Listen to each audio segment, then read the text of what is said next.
you ever satisfactorily answers the question of why people create art?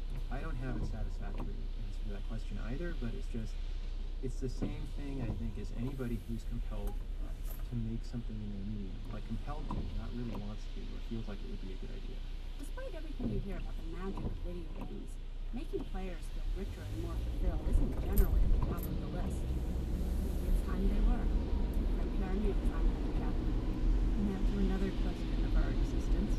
Humans have succeeded in ways that other species usually don't, by sharing. But we're not born with a sense of egalitarianism, so when does it develop?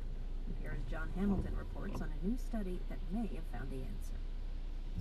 Kids get a lot of advice about sharing, from parents, and stories, and even songs. It's mine, but you can have some. With you, I'd like to share it. 'Cause if I share it with you, you'll have some too. Fine, but that's not the way a typical 3-year-old sees it. Scientists learned that when they studied more than 200 Swiss children between the ages of 3 and 8. In one experiment, kids got 2 pieces of candy. They had to decide whether to keep both pieces or give one to another child. The 3-year-olds were pretty consistent. They tend to go for the 2 for me, 0 for you more often. Michael Tomasello is at the Max Planck Institute for Evolutionary Anthropology in Germany. He wrote an analysis of the Swiss study in this week's issue of the journal Nature. Tomasello says the 3-year-old children acted like chimpanzees when it came to sharing. They were selfish. But chimps remain selfish, while kids change dramatically as they get older. Tomasello says nearly half of the 8-year-olds in the Swiss study decided to share their candy. That is the classic myth of man, that I'm giving up something myself, I'm inhibiting my selfish motives, and I'm going for fair. Tomasello says it's not clear what's causing kids to change their behavior. One possibility is that they're actually paying attention to all those sharing songs and lessons from their parents. Children have a fair number of experiences as adults where there are extreme cookies with their 2 kids, and so the adult gives each of them one and divides the second one in half so that they each have the same. But there may be something else going on with those students' power, species of behavior. Even part of the development of the brain is that we're in some sense hardwired ability to give up experiences. Fowler says by the age of 8, humans develop empathy, the ability to see things through someone else's eyes. And that means they tend to feel good when they make someone else happy by saying, "This is candy." The children in the study didn't share candy with their family. They're much more likely to share it with listening to someone who loves them rather than strangers. Fowler says that suggests some evolutionary explanation for sharing. To share with one another is better than completely don't share with one another. And this is part of the reason that this behavior evolved in the first place. Fowler says that whatever the reason, sharing gets a lot of attention in modern society. He was reminded of well-listened speeches from the Democratic National Convention. Everyone needs equal opportunity, and we're the party that shares, and we're going to make sure that no one is too rich, no one is too poor. Over and over again, egalitarianism permeates politics.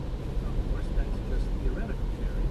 No one has to actually give away any candy to tell after the election. John Hamilton, NPR News.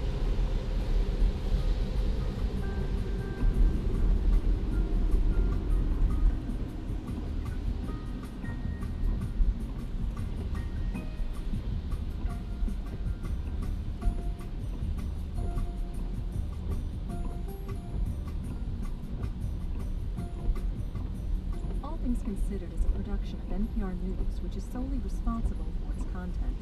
You can purchase transcripts of stories you hear on this program. Visit our website, npr.org, and click on Transcripts at the top of the page. To find out more about the movies you hear about on NPR programs, go to npr.org/movies. This is NPR. Support for NPR comes from NPR stations and from Lumber Liquidators, hardwood, bamboo, and pork flooring. Catalog at 1-800-FLOORING. From Honda, committed to the creative advances in clean air technology, eco-economy, and ocean-free energy alternatives. Details at trades.honda.com. And from Progressive Insurance, sponsor of the Progressive Automotive Extras, a race to develop cars that exceed 100 miles per gallon.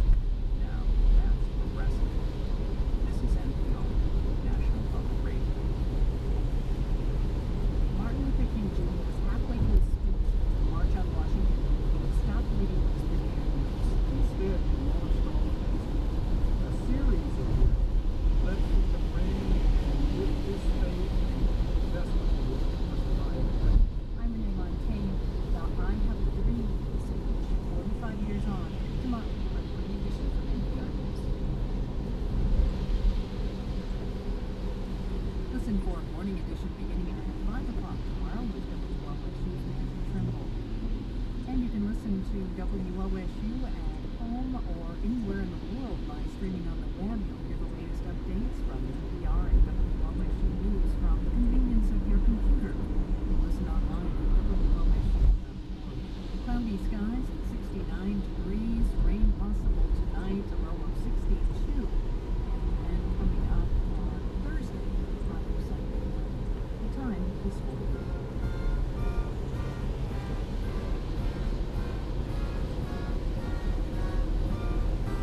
From NPR News, this is All Things Considered. I'm Lisa And I'm Robert Siegel. In Afghanistan, a disputed airstrike. The U.S. says it was aimed at Taliban fighters. Villagers say some 90 civilians died. As by the plane, they waiting for aid. But we should not expect that all the time they should forget now the direction. From NPR News in Washington, I'm Ann Taylor. The Democratic National Convention delegates today will formally nominate Barack Obama as their party's presidential candidate. Before that, though, was a roll call vote with intense negotiations with the Clinton camp over procedures. NPR's Don Gagne says Obama is heading toward Denver, where the convention theme today is foreign policy. Senator Obama woke up in Billings, Montana, had a morning workout, about 40 minutes, we're told. That's followed by an event at a beautiful park outside of Billings with military families and veterans. NPR's Don Gagne, who reports that Obama will make a brief appearance tonight at the National Convention. There is new information about the impact of home loans. According to the Office of Thrift Supervision, financial institutions are losing record amounts to cover for bad mortgages and loans. NPR's Yuki Noguchi has more. Regulators said federally insured savings and loan institutions lost $5.4 billion in the second quarter. That's the second largest loss, following a larger one late last year. This results from the collapse of the mortgage industry, which lent money to those who couldn't pay it back. The rapid unraveling of the credit industry has also prompted the thrifts to set aside a record $14 billion to cover potential future losses. The data comes